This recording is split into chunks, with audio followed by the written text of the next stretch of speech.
Io penso che con aprile, da quello che stiamo immaginando noi, comunque qualcosa deve cambiare. La ripresa e il timing delle riaperture non può che partire dai dati. 1081 positivi oggi in Veneto, che però sono il 2,67% sui tamponi effettuati. Il virus inizia a frenare. I positivi calano, 63 pazienti Covid in meno ricoverati. Parte da qui la riflessione del Veneto, che parla di trend buono e cita a titolo esemplificativo la data dell'11 giugno fissata per l'avvio degli europei. Ora è tempo di parlare di come pianificare la convivenza con il virus.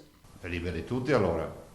C'entrano 20.000 persone all'Olimpico, immagino che l'11 giugno sia la parte finale della liberazione.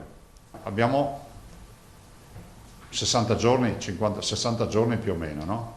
Più vaccinati uguale a più garanzie per le aperture è l'equazione che sottenderà tutti i ragionamenti del governo. Il Veneto è capofila per la stesura delle linee guida che le regioni proporranno a Roma. E così anche il Veneto punta a chiudere in settimana la vaccinazione agli over 80, scenderanno in campo anche i sindaci. A chi ha più di 80 anni dico questo: in queste ore cercate di stare attenti alla comunicazione, perché se non vi è arrivata una lettera, se non vi è arrivato un messaggio, se non vi è arrivata una forma di comunicazione o se non siete riusciti a prenotare, l'appello anche ai nipoti e ai familiari: tentate di interpellare i siti delle vostre ULSS.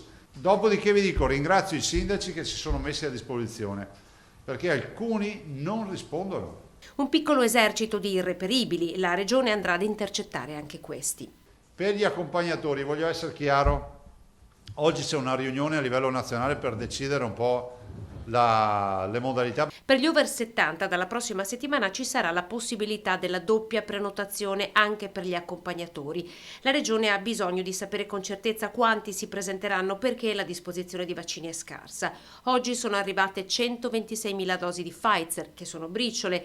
Ecco perché la posizione del Veneto, di Luca Zaia, sul caso Johnson & Johnson è questa. Io veramente tifo perché funzioni fino in fondo. Non vi nego che sto facendo fare un lavoro per dire: boh, Luca Zaia, classe 68, tu riceverai una chiamata questo mese.